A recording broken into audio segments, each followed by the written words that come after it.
oração atendida. O Dr. Vincent Synan disse que, para os cristãos, a Rua Azusa 312 seria um dos endereços mais famosos do mundo.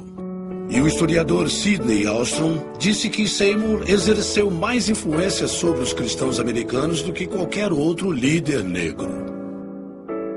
E começou aqui, há mais de 100 anos, no que era então Rua Bonnie Bray 214. O endereço foi mudado para o atual Rua Bonnie Bray 216. Esta é a casa e o lugar em que tudo começou.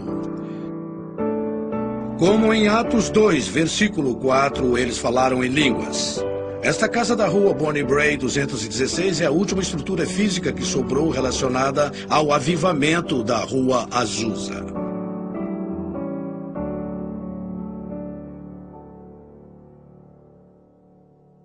Os encontros noturnos das orações de Seymour continuaram enquanto o espírito surgia e ia embora. Seymour então foi atrás de Lucy Farrell, que já era batizada, e J.A. Warren. Ambos moravam em Houston. Abril de 1906. Evan Roberts, com exaustão, se aposentou do Ministério Público. 6 de abril. Seymour e seu grupo entraram em uma abstinência de 10 dias determinados a conseguir mais de Deus. 8 de abril foi um domingo de Ramos. Segunda, 9 de abril de 1906. Seymour visita Lee em sua casa por volta das 18 horas para orar por sua recuperação de uma doença. Lee se sente bem melhor e pede para receber o Espírito Santo, com o esperado sinal de se sentir preenchido por ele.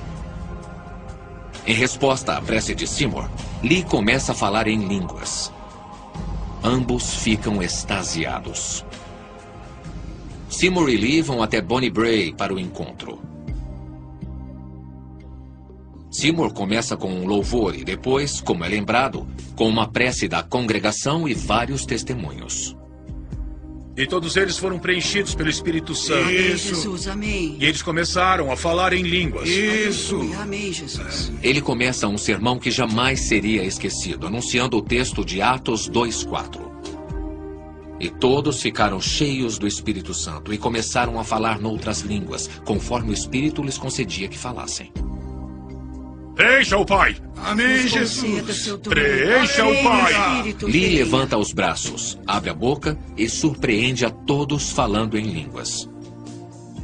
O grupo todo se ajoelha falando em línguas, enquanto a irmã e o irmão, companheiros de Seymour, chamavam o Deus de Espírito. Quando a filha entrou na sala, um jovem estava na varanda profetizando.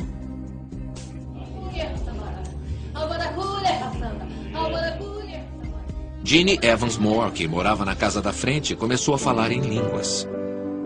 Jeannie não sabia tocar piano, mas preenchida com o Espírito, ela tocava lindamente. E com uma linda voz, incrivelmente, cantou em 6 línguas estrangeiras, com interpretação. Esses dons, de línguas, de cantar e tocar, continuaram até o fim de sua vida. Aquele piano está na casa de Bonnie Bray até hoje.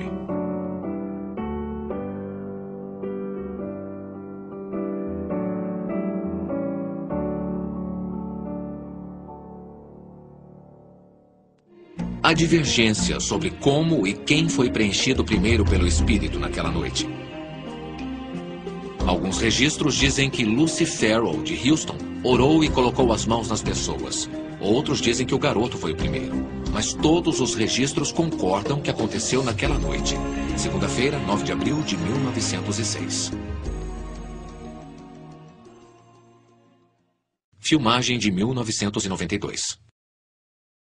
Como foi que você se envolveu? Eu quero entender a história. Eles quase tiraram a casa de nós, então você se envolveu e ajudou a salvar esse lugar histórico, não é isso? Sabendo que eu era escriturário, nós não sabíamos o que eles planejavam fazer. E descobrimos que eles planejavam derrubá-la e construir um prédio de apartamentos. Isso é incrível, porque quando nós falamos de história da igreja, você acha que a maioria dos cristãos vão saber o que realmente aconteceu? E isso é parte da nossa herança. Eu me envolvi porque achei que era uma coisa necessária de se preservar, uma das últimas relíquias da igreja.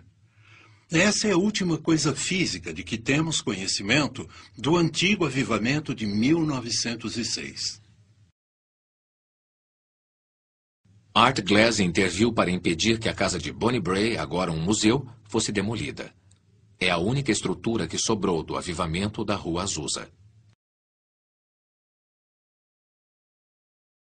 Dr. Art Glass, 13 de outubro de 1938 a 8 de março de 2004. Obrigado, Art. Little David, play on your harp, hallelujah, hallelujah. David, play on your harp, hallelujah. David, play on your harp, hallelujah, hallelujah. David, play on your harp, hallelujah.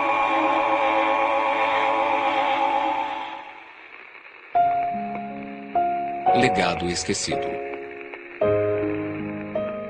A história das mulheres de Azusa. O legado esquecido.